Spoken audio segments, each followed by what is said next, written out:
ഈ കൗണ്ട് ഒന്ന് നോട്ട് ചെയ്തോളൂ. ശരി ഡോക്ടർ. ഇങ്ങനെ എന്തെങ്കിലും ഇതിനു മുമ്പ് സംഭവിച്ചിട്ടുണ്ടോ? തളർന്നു വീഴുകയോ ബോധം കെടുകയോ അങ്ങനെ എന്തെങ്കിലും? ഇല്ല ഡോക്ടർ, ഇത് ആദ്യമായിട്ടാണ്. ടെൻഷന്റെ ആവാനാ സാധ്യത. എന്തായാലും ഡീറ്റെയിൽഡ് ആയിട്ട് നമുക്കൊന്ന് ചെക്കപ്പ് ചെയ്യാം. ഉം.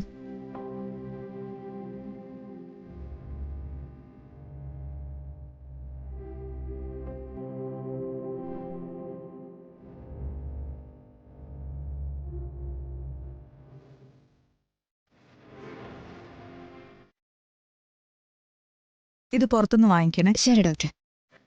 നിങ്ങളുടെ മോളാണോ? അതെ ഡോക്ടർ.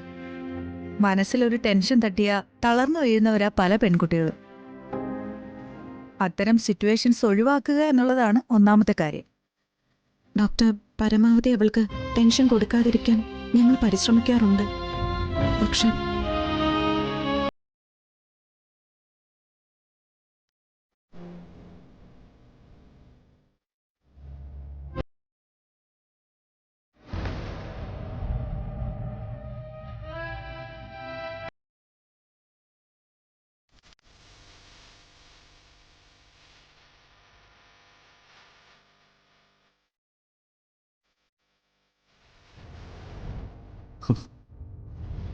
ഹരിസാറേ, ഞാൻ എന്ത് ചെയ്യാൻ ശ്രമിച്ചാലും തെറ്റിദ്ധരിക്കപ്പെടുക ചെയ്യുന്നത്. നിത്യയുടെയും ഹരിസാറിൻ്റെയും ജീവിതത്തിൽ നല്ലത് സംഭവിക്കട്ടെ എന്ന് ഞാൻ ആഗ്രഹിച്ചിട്ടുള്ളൂ. എന്നിട്ട് അവസാനം ഇങ്ങനെയല്ലേ സംഭവിച്ചേ?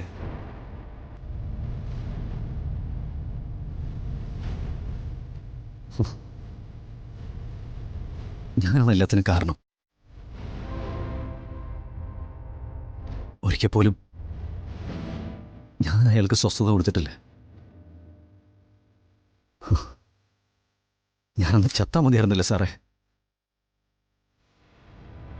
എന്തിനെന്നെ ജീവിതത്തിലേക്ക് തിരിച്ചു കൊണ്ടുവന്നേ? എന്തിനാ എൻ്റെ മാനസിക നില നേരെയാക്കിന്ന് ആലോചിക്കുമ്പോൾ വീണ്ടും എനിക്ക് ഭ്രാന്തെടുക്കുക. ജീവ, എന്റെ സാറേ, നിത്യയുടെ കാര്യം ആലോചിക്കുമ്പോൾ ഞാൻ ഉള്ളിൽ കരയാത്തൊരു ദിവസം പോലും ഇല്ല സാറേ. പക്ഷേ ജീവൻ കരയാൻ പാടില്ലല്ലോ. ജീവൻ കരഞ്ഞത് തട്ടിപ്പാണല്ലോ. എല്ലാവരും എന്നെ അങ്ങനെയല്ലേ കാണുന്നത് ഹരിസാറേ, അല്ലേ?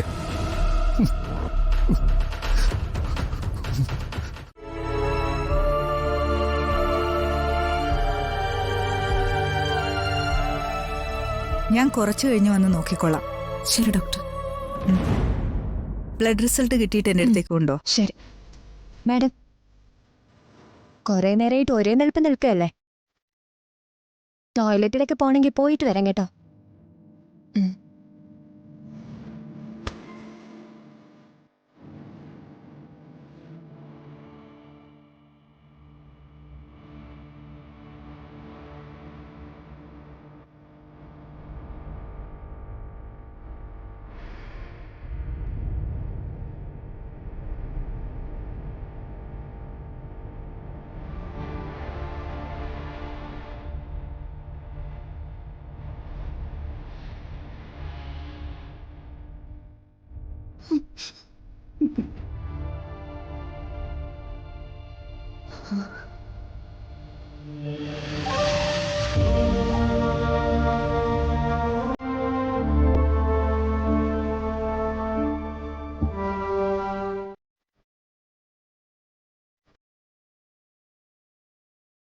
എടാ മോനെ, ഞങ്ങൾ വിവാഹം കഴിച്ചിട്ടില്ല എന്നുള്ള സംശയം അമ്മാവ അതൊക്കെ എപ്പോഴേ അവർ മനസ്സിലാക്കിയിട്ടുണ്ട്.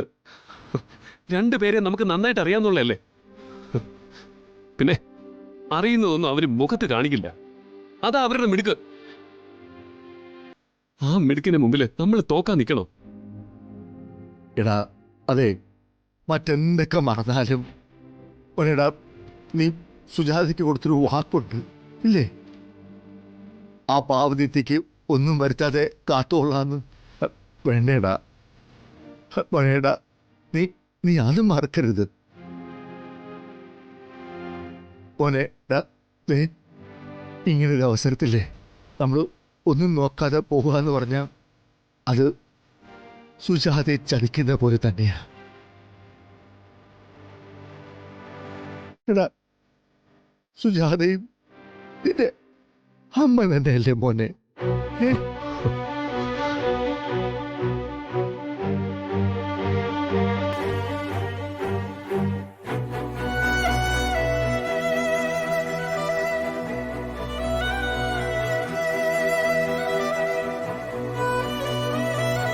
എടാ, ഞാൻ പറയുന്നത് നീ ഒന്ന് കേൾക്ക്.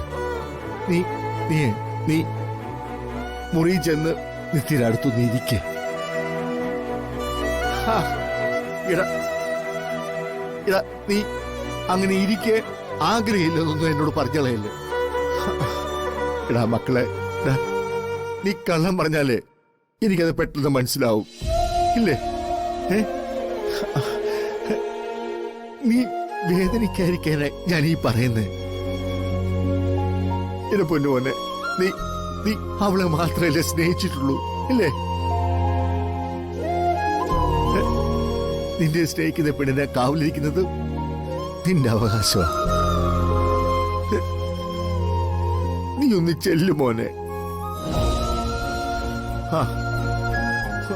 പോ.